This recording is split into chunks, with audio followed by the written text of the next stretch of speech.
This week on Raceweek Illustrated Garage Talk, we review dirt track action from Hartwell Speedway. We also look at pro late models from Montgomery and Mobile, and we take a look at drag racing action from the Atlanta Dragway. All that coming up next here on Raceweek Illustrated Garage Talk.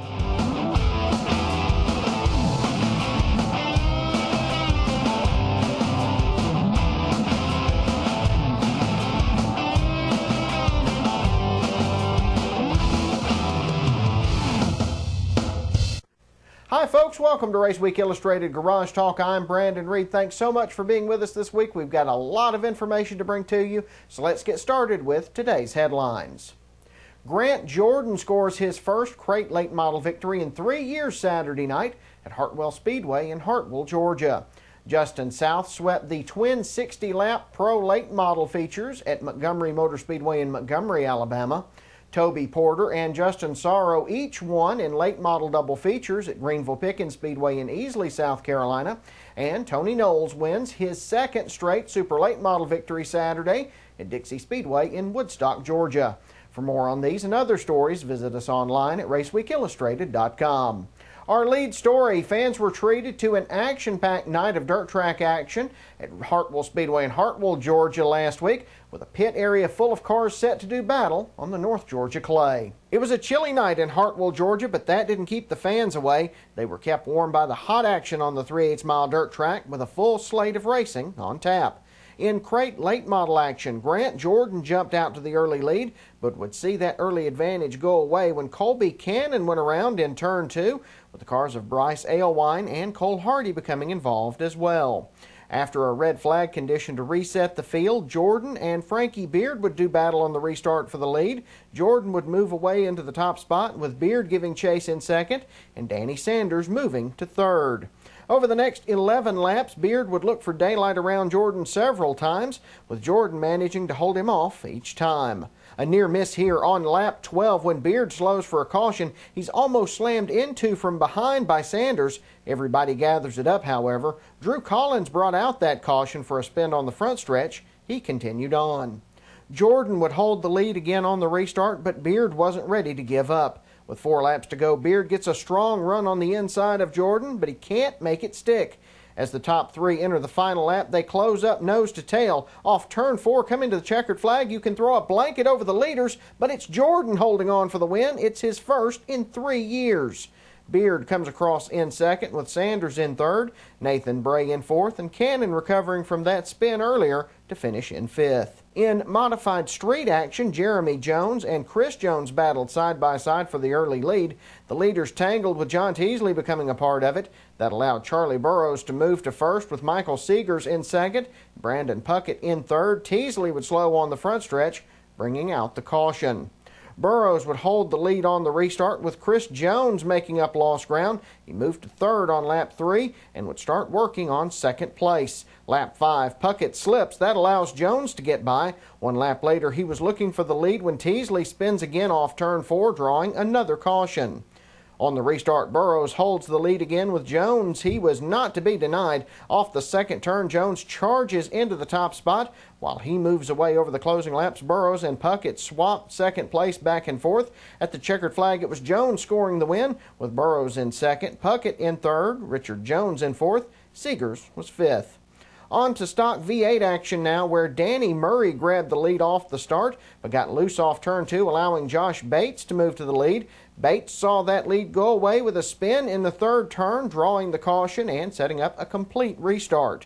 On that restart, Terry Brown moves to the lead, with Murray in second and Ricky Chamberlain in third. Chamberlain and Cal Moon go around in turn 4, with Jesse Thurman getting a piece of that action. That brings out another caution. Through all this, we still have not completed a lap. Brown would move to the lead on the restart, with Murray in second and Thurman in third. Thurman would charge to second on the next lap, with Cal Moon making his way up to third. While Brown checked out, Moon tries several times to get around Thurman, with the two making contact a few times.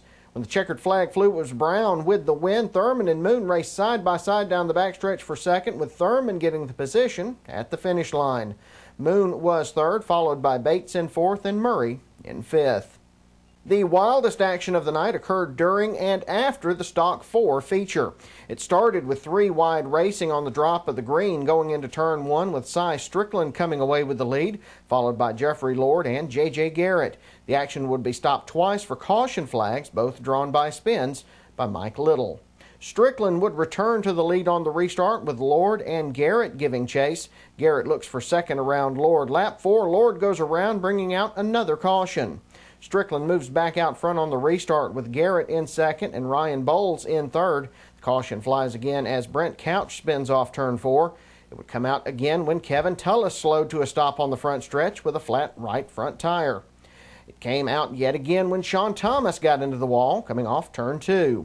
When the checkered flag finally flies, it's Strickland scoring the victory with Garrett in second, Bowles in third, Scott Hollers in fourth, and Cody Byram in fifth.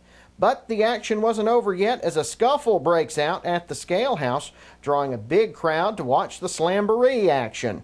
Race officials broke it up and another fight broke out on the other side of the Scale House. Eventually, track officials and members of the Hart County Sheriff's Office get things under control, and the night's racing is finally able to continue.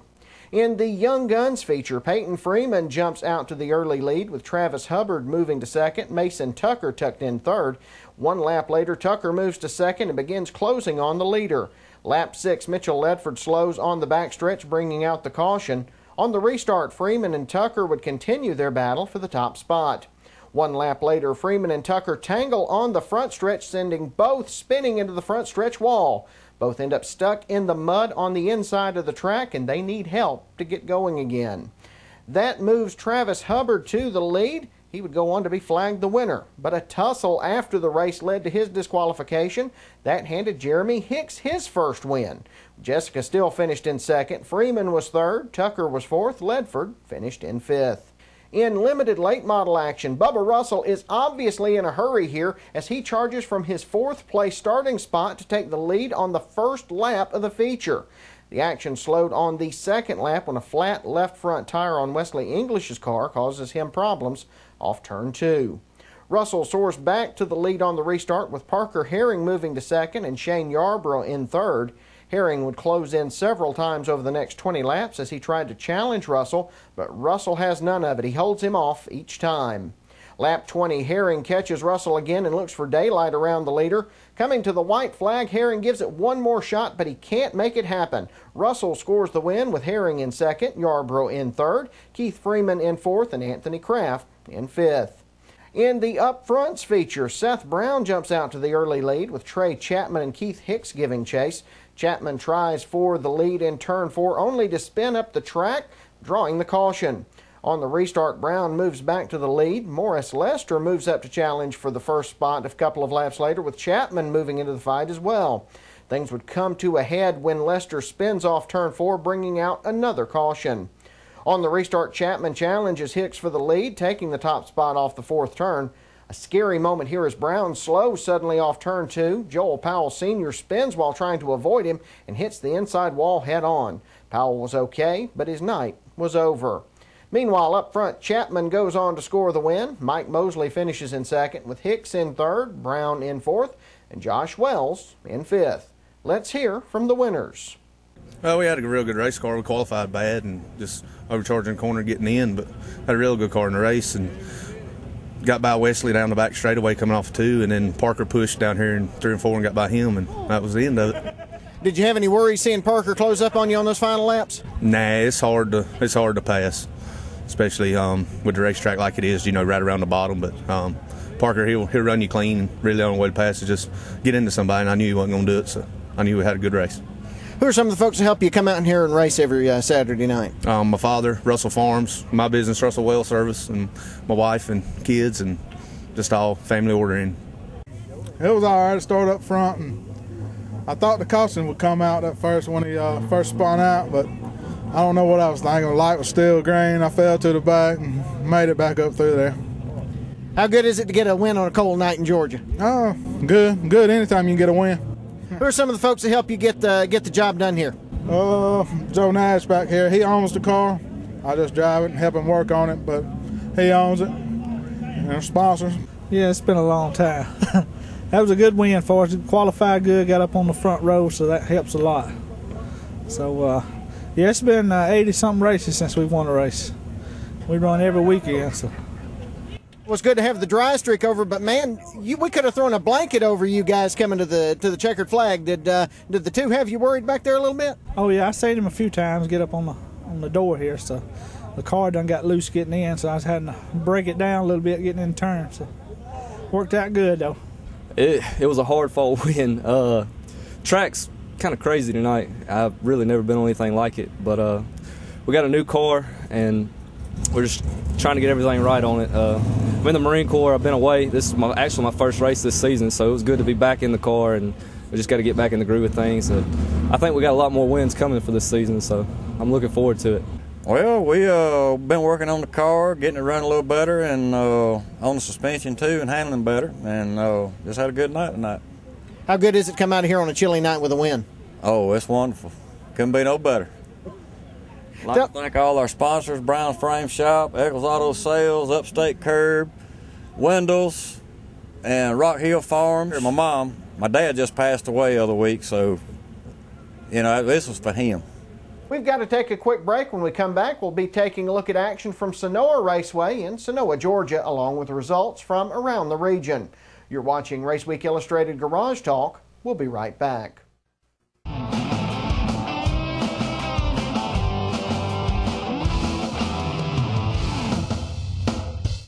From the dirt roads of yesterday to the super speedways of today, you can see the history of auto racing at the Georgia Racing Hall of Fame in Dawsonville. See the beginnings of modern stock car racing, from the moonshiners to today's young guns. See the cars the legends drove. Take a walk through the Hall of Fame and visit the Elliott Family Room, where Dawsonville legend Bill Elliott's trophies are on display. All that's waiting for you at the Georgia Racing Hall of Fame, 7 days a week at 415 Highway 53 East in Dawsonville. Whether you're visiting the area or this is your home, for family fun, make your plans now. Head to Phonopolis Family Fun Center. Go-karts, bumper boats, bumper cars, water wars, mini golf, inflatables, spider zone and climbing wall, laser tag, mini bowling, a huge snack bar, and tons of great video games. The kids will have a blast, and so will you. Don't forget, with advanced reservations, Phonopolis has lots of group packages available, and they'll host your birthday parties too. Phonopolis Family Fun Center, Highway 441, Banks Crossing, Commerce. Are you temporarily short of cash and you need to keep the bills paid? Or maybe you just need a little extra until your tax refund comes in? I have the answer for you. Money Max Title Pawn. With a clear title to your car, you can be in and out of Money Max in a matter of minutes. And no credit check ever. Money Max Title Pawn, 2293 North Elm Street in Commerce. The Dawsonville Pool Room in Dawsonville, Georgia is known for two things: great food and racing. If you're hungry, it's the place to stop for a world-famous bully burger or some other good down-home cooking. Let Gordon GP and the crew take care of your breakfast, lunch, and dinner needs Sunday through Thursday 10 to 10 and 10 to 11 Friday and Saturday. Check out the huge displays in honor of Bill Elliott, Raymond Parks, and Georgia's other racing heroes. That's the Dawsonville Pool Room, East 1st Street in Dawsonville. We'll see you there.